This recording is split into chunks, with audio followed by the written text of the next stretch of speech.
ไปใช้เมื่อไหร่อายมาลำแต่ยวนลำแต่โยนหายไปสวนเนี่ยตั้งกล้องอายคนนึงอยู่เวียดแต่ว่าอายเพิ่นนี่เอา เตรียมเอาเงินขาดองเด้อลูกสาวเด้อ เปลี่ยนตีแปะป่ะ พอดีแม่เพิ่นว่าถ้าผู้ใดมักฮักนี่อิงตามที่เขาให้เนาะให้5ล้านก็เอา5ล้านถ้าบ่มีก็บ่ว่าเพิ่นว่าตั้งเลือกถ้าบ่มีเลยเขามีแต่ว่าไก่ตัวนึงอิหยังก็เอาบ่พอได้เฮ็ดฮีดโอ้แน่นี่เนาะแกฮิตช่องเลือกอ๋อแกฮีดละล่ะก็ได้เนาะเขาสิให้ลูกสาวมื้ออยู่นำเขาเลยโอ้ยคนงามปานนี้กับบ่มีไผดอกว่าสิบ่ให้ค่าดองเนาะถ้าว่าเขาเจ้าบ่มีอลีเขาก็ยังสอกให้มันได้พุ่นแหละแม่เอ้ยโอ้ยดอกแต่งงานกันแต่งงาน15ปีโอ้ตอนแม่แต่งงานก็อายุ15ปีเอ้าสบายดีทุกคนตอนนี้เฮาต่ออีกจากคลิปหมู่บ้านนี่เนาะตอนนี้เฮากำลังมาเบิ่งน้องเพิ่นเก็บผักกาดเพื่อจะกินแหล่งทุกคนเอ้ยเนาะสู่ครอบครัวหรือสู่พ่อแม่เพิ่นได้นี่น้องคนงามคือน้องแดงนั่นเองเอ้ย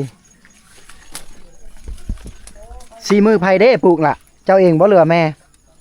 กับคอยแม่กับเจ้าอุ้ยจังแม่นเนาะงามแท้ผักกาดเจ้านี่งามปันเจ้าของเลยโอ้ถ้าเฮ็ดอีหยังแต่งอีหยังก็คือสิเกิดสิเงยดีได้เนาะคนงามนี่โอ้โหสุดยอดวาสนาผู้ใดอีกแล้วเนาะ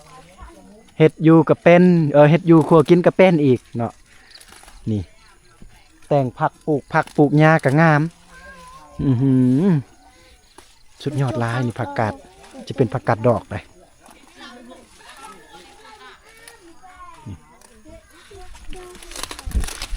อ้าวปลาสิเห็ดแนวได้กินแมลงนี่ลวกเอาสมพ้องเจ้างามเนาะกินผักหลายนี่แหละงามได้แต่ถ้าเขากินเก็บผักเห็ดยังโอ้ผักกาดเนาะภาษาเฮาว่ายังผักยังปีเก็บผักหนังหลาแบบนี้สีเห็ดยังกินเด้สีเห็ดอะไรกินตัวได้น่ะตัวได้เอาอันนี้น้องเจ้าน้องเนี่ยมาเบิ่งอ้ายโตยเอ้ยหวานเจี๊ยบตัวได้อีกแล้วหรือเปล่า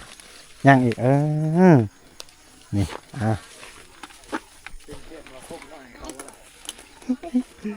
นี่ทั้งหมดทั้งมวลนี้กับสีมือน้องคือข่มเว้าแหละงามเลยโอ้ยสีมือเจ้าปลูกนี่ถ้าไอกินนี่คือสีว่านคักเลยว่าบ่นางเนาะเป็นตะว่านในคักเจ้าปลูกนี่บ่ได้คมบ่ได้อีหยังแหละคือสีแสบดีนี่ยิ้มแน่เริ่มเขินเอาไปบ้านนี้จะไปลวกผักเบิ่งดูไออยากเบิ่งสีมือเจ้าลวกบางที่นาที่เจ้าเคยดำเคยปลูกก็คือสีงามเนาะคือสีงามคือผักนั่นละเนาะเอาคนงามดูเอาเลยเพิ่นสิไปล้างเอาไปล้างเลยล่ะ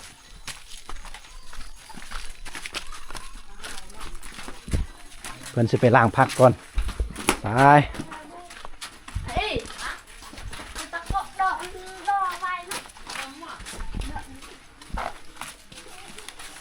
เจ้าน้อยตาลังกล้วยลูก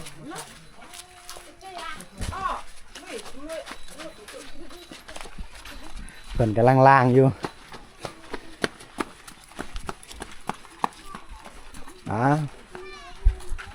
เต็มมีพุ่นแล้วแต่ว่ามีเด็กน้อยอีกแล้วปะเปื่อยทุกคนเพิ่นสิไปล้างบ่อที่เพิ่นอาบเมื่อวานเมื่อซื่นนี่แหละให้ทุกคนได้ครับดีชมได้เบิ่งได้เห็นทุกคนเราไปเอามาเอาไม่คือเอาบ่อยเอาไม่เอาแอมมาตอกต้องไปล้างทำความสะอาดก่อนโดนยังก่อยเลย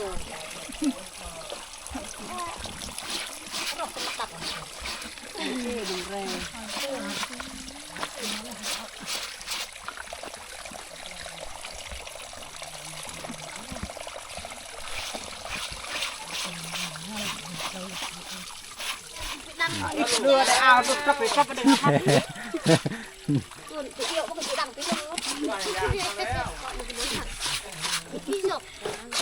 ไก่คือแล้ว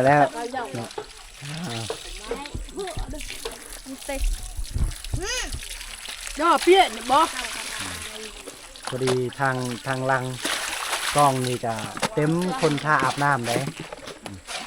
อ้าวเพราะว่ามันเป็นน้ำรวมหมู่บ้านเนาะหลายครอบครัวจะมีอีก1 จุดเนาะประมาณ4-5 ครอบครัวก็มีอีก1 จุดที่เพิ่นเฮ็ดไว้ทุกคนแล้วเราบ่นางแดงแล้วเราบ่นี่ โอ้ย เตรียมมือเลยอ้าว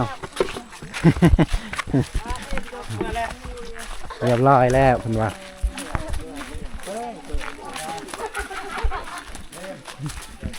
เมื่อเบิ่งเพิ่นลวกก่อนยังเจ้ายังสินึ่งข้าวบ่โอ้เพิ่นว่ายังสินึ่งข้าวก่อนจึงลวกนึ่งก็นึ่งแล้วอ้ายสิได้เบิ่งเนาะไผละเพิ่นเอิ้นอิหยังล่ะ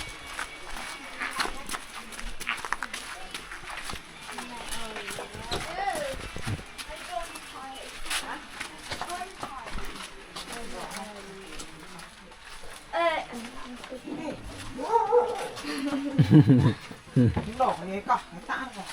โอ้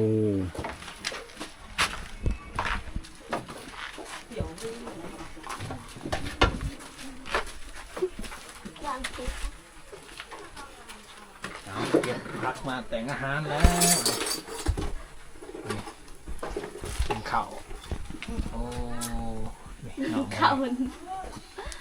หมอเป็นเก อันนี้นี่แม่เนาะแม่เจ้าวะเนาะเจ้านี่เป็นผู้ที่จะได้เจ้าเลยเอา ที่ก็ตัวดึงไป ไปลอยแก้มน้องไปลอยไปลอยแก้มน้องไปลอย ยังง ถ้าน้องเห็นอายแล้วอย่าปุกนี้เดี๋ยวรักเอง โอยหลักเลยตา อันนี้น้องเจ้าคนซ้องอันนี้นะนี่ก็น้อง ช่อ เจ้าง เลย มาส่งเลย ไว้ปั่นไป มีลูกจะคนเอื่อยนะมีลูกจะคน ทุกคน ทุกคนโอ้ ผู้หญิงจะคน ซ้ำใช้ซ้ สายสามยิงสาม ำนี่หมาตัวหมาเลย น้องลาประเด็นเด้ผู้ที่เขาได้น้องลาเนี่ย ผู้ที่ซ้ ผู้ที่ ผู้ สาม ที่โอ้เนาะ อีหยังอันขาไก่ โอ้แต่งงานแล้ว ภาษาบ้านเฮาเอิ้นว่าเอี่ยมเอ้ยแซ่บเอ้ยนี่ได้ขาไก่ เนาะ เหมาะกับคนงามเฮ็ดกินนี่แหละ ำได้ เสียแนวได้กินเด้น้องลามัน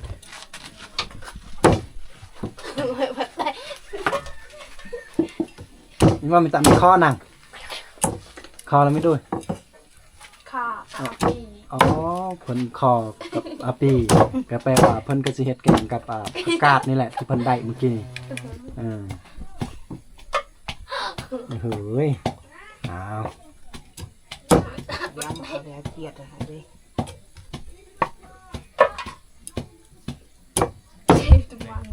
แม่นี่ตั้มแจวลูกสาวนี่ผักขาไก่นะ อ้ายมาลำแต่ยวนลำแต่โยนละ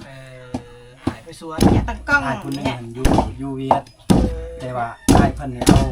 หรือว่าสร้างครอบครัวเพิ่นแล้ว เนี่ยเวียไก่เนี่ย เจ้ามีลูกหลานหมดแล้ว ลำยาแกก้อยเนี่ยพี่เนี่ยอ้ายอัน ยังคนนึงนี่บ่มีบ่ทันสร้าง นั่งโด อ๋อยังแต่น้อง เว แด ลาง บังกัดท่านจะลงกี่ตึง หน้า ยังแต่น้องแดงนี่แหละบ่ทันได้สร้างเนาะ นั่นแหละมาหักเด้เนาะ15-16 ปีแล้วอันนี้ ปี 16 ปี เจ๊จอด เยี่ยมแล้ว อีกจะเล่นกี่ดอก เตรียมเอาเงินขาดองเด้อลูกสาวเด้อ เวียนเตะแปะป่ะ พอดีแม่เพิ่นว่าถ้าผู้ใดมักฮักนี่อิงตามที่เขาให้ เนาะ ให้5 ล้านก็เอา5 ล้าน ถ้าบ่มีก็บ่ว่าเพิ่นว่า เนาะ แม่นบ่แม่ แมน นี่โอ้ย แม่เฒ่าใจดีนี่หาได้ก็ได้เด้ บ่แม่ ถ้าเขามี10,000 บาทเขาให้ค่าดองเจ้าก็สิเอาบ่แม่ค่าดอง 10,000 บาท อ๋อ เป็นโอ้โหแล้ว10,000 บาท อ๋อ 10,000 บาทก็ประมาณ5 ล้านหรือ6 ล้านกีบนี่แหละ นี่กระดาษ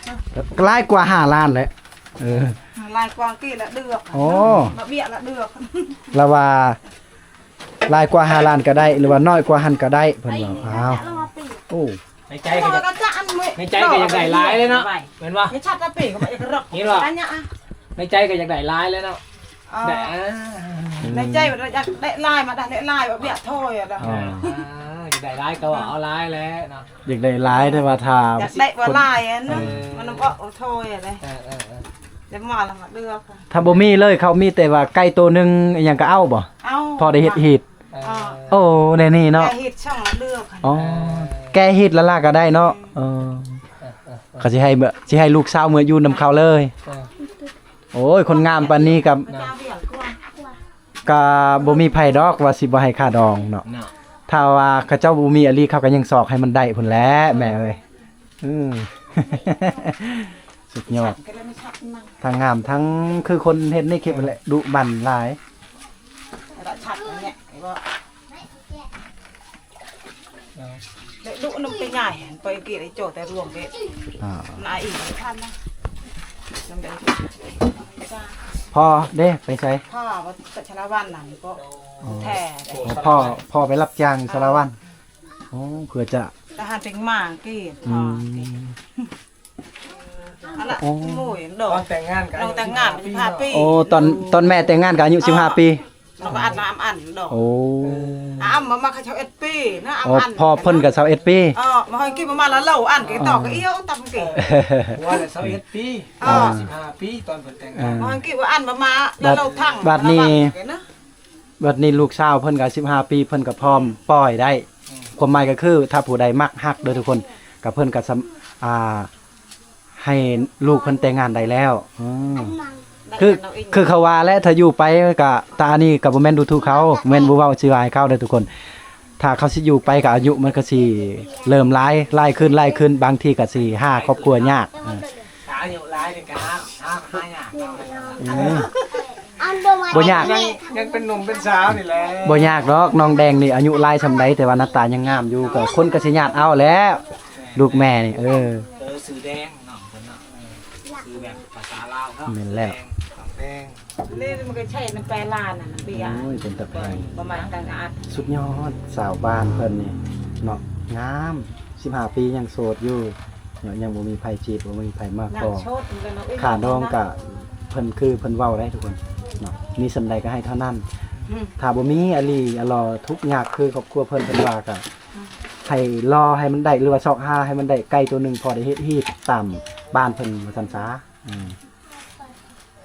อันนี้ก็ชื่อว่าน้องแดนเนาะสาวสมุยแดนนาวก็ยังมีผู้สาวชื่อแดนอีกโอ้ย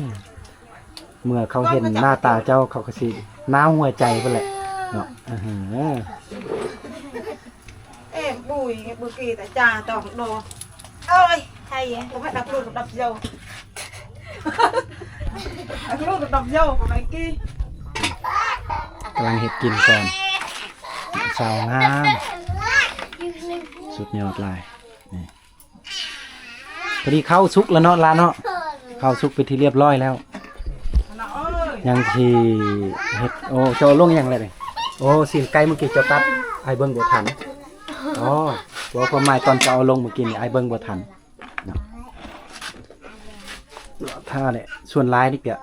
เจ้าบ่เฮ็ดกินหรือว่าแม่หรือว่าช่วยกันช่วยกันอ๋อแต่ถ้าเจ้ามาอยู่ลำพัวนี่บางคนนี่เขาบ่ให้เจ้าเฮ็ดกินเลยเพราะว่าหน้าตาเจ้างามเขารักษาเจ้าดีๆเลยว่าซั่น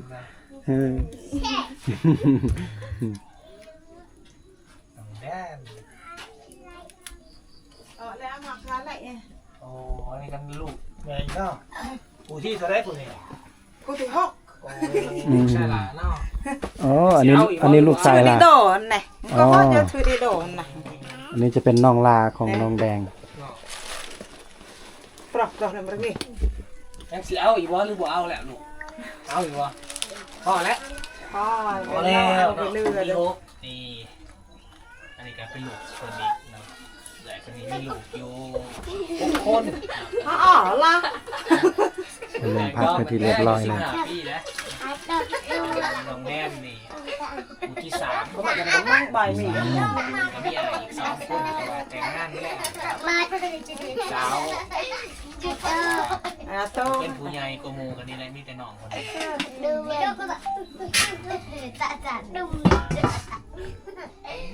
วัฒนธรรมเผ่าคนนี้ไปเจ็บดองไปอยู่น้ำพุนั่นแหละ แม่นบ่นั่งคืออ้ายเพิ่นว่าวัฒนธรรมบ้านเฮานี่ถ้าผู้ใดแต่งงานกับเจ้านี่ไปอยู่นำเขาเลยแม่นบ่อ๋อต้องไปอยู่นำครัวโอ้ยงามไอ้นี่เขาก็อยากเอาแล้วอืม แรกกินตัวนั้นโดน อ่ะ มีคนถ้ามีคนอายุร้ายกะเอาได้บ่ เตี่ยวก็กว้างไม่จุก เอาได้ นะเตี่ยวกว้างไม่จุก ว่าแต่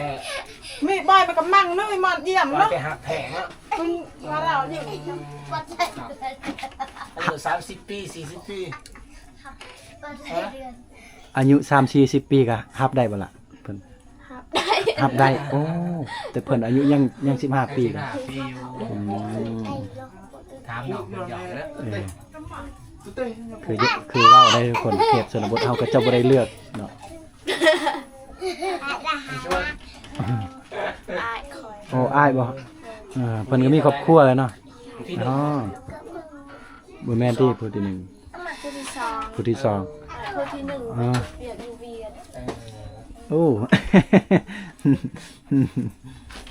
อ้ายเพิ่นได้ พี่หลายจ้ะ 19 ปีอ๋อ19 ปีเขามีลูกมีเมียแล้วก็แสดงว่าเขา แสดงว่า อ้ายผู้ที่หนึ่ง โอ้ในนั้นมัน แสดงว่าแม่เจ้าก็ประมาณ40ป้าแล้ว โอ้40ปลายทางบ่เฒ่าเนาะแบบนั้นเนาะ โอ้ยอ้ายอยากอยู่มัดมือนี่แหละอ้ายบ่ยอมมื้อแหละอยู่ไกล เลิกก็ได้นอนเลย นอนเลยสิให้ไอ้นอนใส่บ่ล่ะบ่ให้ไอ้นอนใส่ซะให้ไอ้นอนอยู่ใส่ ทำดีขอบใจด้วย บ่ นอนอยู่ต้องเรียนนั่นแหละ นอนให้ไอ้นอนอยู่ใส่นอนอยู่เทั้งเฮือนนอนใกล้เจ้าก็ได้ ได้ อ้าวอะหลีบ่ โอ้ยทุกคนเลยน้องเพิ่นว่าถ้ามันมืดค่ำก็บ่ต้องเมื่อก็ได้ นอนนี่เลยบ่ได้เฮาว่าสินอนใส่นอนนำลาวเลยก็ได้ โอ้เอาบ้านเฮาบ่ผิดบ่สมมุติว่าเฮานอนนำกันจังสิได้บ่ฮะ บ่ได้เนาะ บ่ได้ นอนซื่อๆนี่ได้เฮาต้องถามให้มันสุดเพราะว่า FC เขาเจ้ากำลังเบิ่งอยู่จนใน FC ที่เข้าใจว่ายอมกันยอม จนใน FC ที่เข้าใจว่าเฮาสิแบบนอนแนวอื่นบ่เนาะอ้าว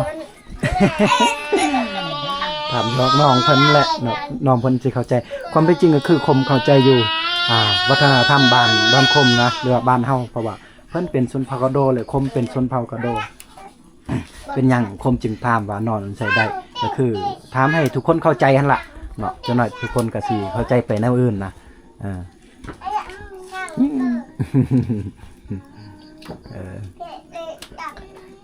หนาวบ่หรือร้อนร้อนร้อนแล้วปิ้งไฟ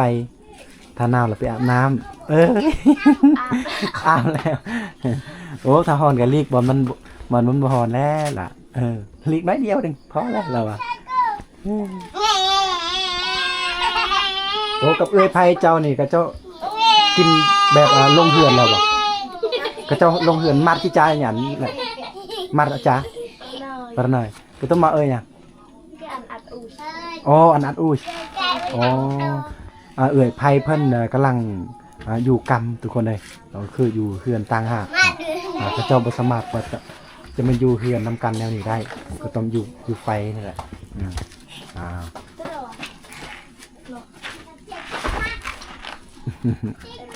นี่อาหารเจ้าไก่สุกแล้วเนาะล่ะเนาะไก่สุกnằm นี่ได้เดียวก็สิสุกแล้วสีมือน้องเพิ่นเองได้ปลูกผักเองน่ะแซ่บเองกินเองเลย xẹp เราบ่แซ่บแล้วถ้าเจ้าเฮ็ดนี่เนาะแนวใดก็แซ่บอยู่แล้วเจ้าเฮ็ดอันนี้จิลืมแล้วน้องล่าเนาะนี่เนาะน้องดีโดแม่นบ่ men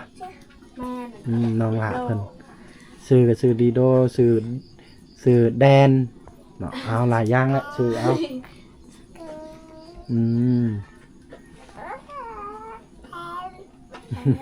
ตะแพงเลยครอบครัวของกระเจ้านี่มีแต่หน้าตางามๆเนาะตะแพงหลาย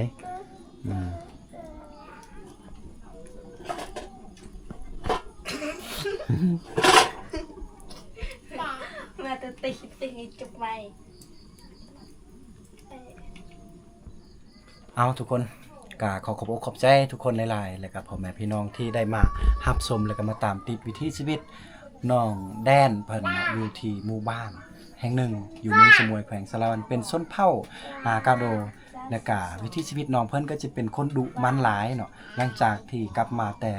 ดำหน้าเนาะหรือว่าเฮ็ดนาเฮ็ดสวนเฮ็ดไร่ไถนานี่แหละนะกลับมาก็หลังจากก็อาบน้ำอาบในไม่หยังเรียบร้อยแล้วก็เก็บผักเก็บหญ้าแล้วก็ยังมาแต่งอยู่ครัวกินแล้วก็น้องแดนเพิ่นก็ยังมีอ้ายเอ๋ยน้องหลายคนเนาะแล้วก็มีเอื้อยไผ่อีกเลยแต่ว่าเอื้อยไผ่เพิ่นกำลังอยู่ไฟหรือว่าอยู่กรรมนั่นเองกำลังเกิดลูกใหม่แล้วก็น้องเพิ่นก็แต่งอยู่ครัวกินเนาะสวยเลยบัดนี้ได้เบิดทุกอย่างอันนี้คือ วิถีชีวิตน้องแดนเพิ่นเนาะอายุ15ปีเนาะสถานะคู่มือคือทุกคนฮู้แหละก็ยังโสดอยู่ทุกคนเลยเอาขอบใจทุกคนหลายๆสำหรับได้รับได้ชมได้เบิ่งได้เห็นในวิดีโอนี้เนาะขออวยพรทุกคนเนาะนะครับว่าสบายดีทุกคน